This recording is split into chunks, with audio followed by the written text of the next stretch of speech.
Oh, good afternoon, and welcome to Dave's Dugout.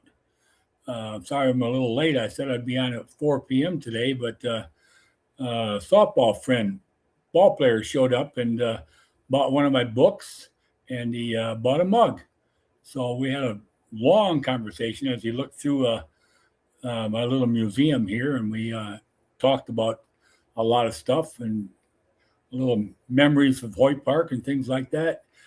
Brian Westfall. If anybody remembers Brian, he played at Hoyt Park along with his brother Scott and uh, quite a few other players. So it was pretty neat to talk and remember Hoyt Park and all the games and that went on down there and then some of the state champion tournaments and things like that. So that's why I'm a little late, but that's okay. It was enjoyable. And so here I am. Dave's Dugout is a podcast. It's all about softball, nothing but softball. We keep it polite and nice. Um, I talked about my book that I sold. So just wanted to bring everybody, show everybody what I'm talking about. It's in reverse, unfortunately, because of the camera, but it's called Time and Place. And it's the history of softball is the first part, and the second part is about Bill Humphrey, a famous umpire from Midland, and his biography is in here also. So it's a two-part book, and you enjoy it. It's about 268 pages, I think it is. A very enjoyable book, and I was selling it for list price at $20. And if you can't come over to pick it up like Brian did, I can ship it to you for an extra $5. Okay, so he bought that book. And speaking of the mug, I keep my water over here. Sometimes it's coffee, but it's Dave's Dugout on it. So uh, there's the mug. And again, if you're interested in one of those, I can sell them for $10. Not trying to sell merchandise here, but the extra money helps pay for the podcast.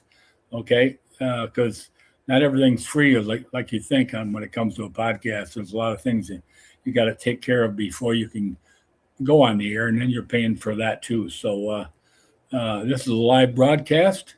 It's also viewable on TikTok, X, which is used to be uh, Twitter, and then it's on Facebook, and it's also on YouTube. So you can catch the podcast later on those channels. Okay, uh, just to bring you up to date, we have. Last time I was on here, we talked about Eddie Feiner and King in His Court and how famous he was. I talked to Brian about it, and he said his team played against him down at Hoyt Park. They had an exhibition down there, and he played against them. So, oops, something popped up on my screen here. I'm not sure if it's viewable there, but I'll get rid of that.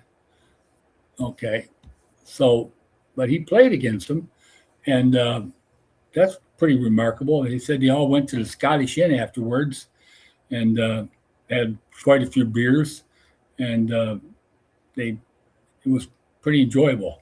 He also had on his team at one time. He had some Saginaw Gear players.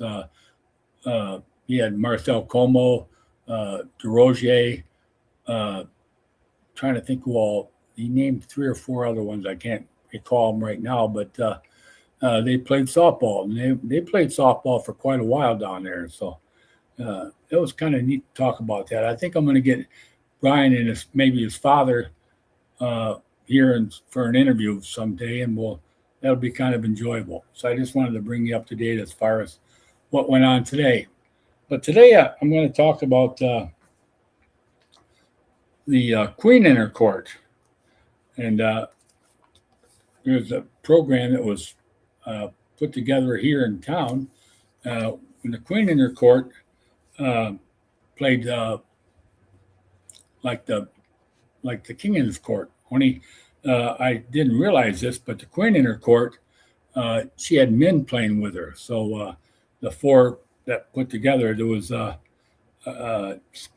Scott Elwell, Steve, can't think of what his name was, and a guy named Jeff, but I'll get into that when I get into the story.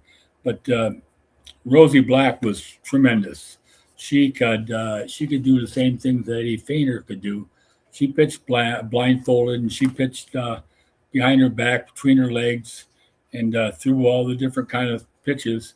What was really neat about her team was how they started, and this is truly remarkable.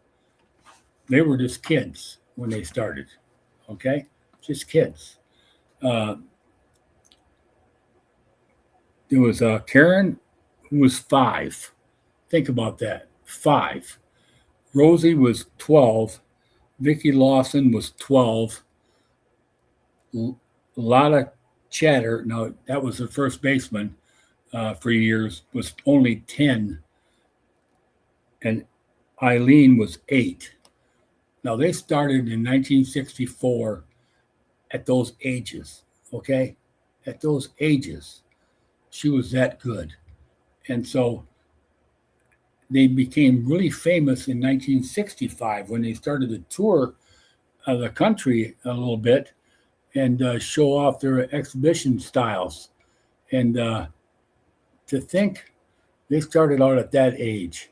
And then as they grew, of course, and older, and then they really became famous because now they could go up against the men and they could go up against some of these other teams that were put together. And she she had a lot of they didn't keep her statistics, so it's not in the programs. I couldn't tell you how many no hitters she threw or how many games they won or anything like that because it's not in the program. Now maybe I could look it up, and I didn't do that, but I'm not sure if they ever did that or not, and they have actually kept that up to date. But she went up against a lot of boys and little league teams, uh, and threw against them. But she could bring it from what they said, and that's why she had a male catcher. I'll get into that a little bit, but and they were also on TV a lot. They went on the Johnny Carson show, and they were on some other TV shows, but it a lot of chatter. Played first base. She was about 6 foot tall, and she just loved to talk apparently. And she'd be down there, and she could catch between her legs, behind her back, and do all kinds of things that would impress the fans. Of course, uh, they showed up, and they had one time they had 30,000 people in the stadium watching her play. So the team was fabulous, and this a lot of chatter uh, kept the team interesting to the fans. So she did some unique things along with what uh, uh, Rosie Black did. Rosie Black threw some games with a blindfold on, threw the whole game with a blindfold on, which is amazing. And they won a lot of games. And then they had Rosie, and then trying to think. Let me see if I can find the other players here. Excuse me while I go through this. You might be say it around the page. Having a trouble with the pages here, opening them up. Uh, that page doesn't have it.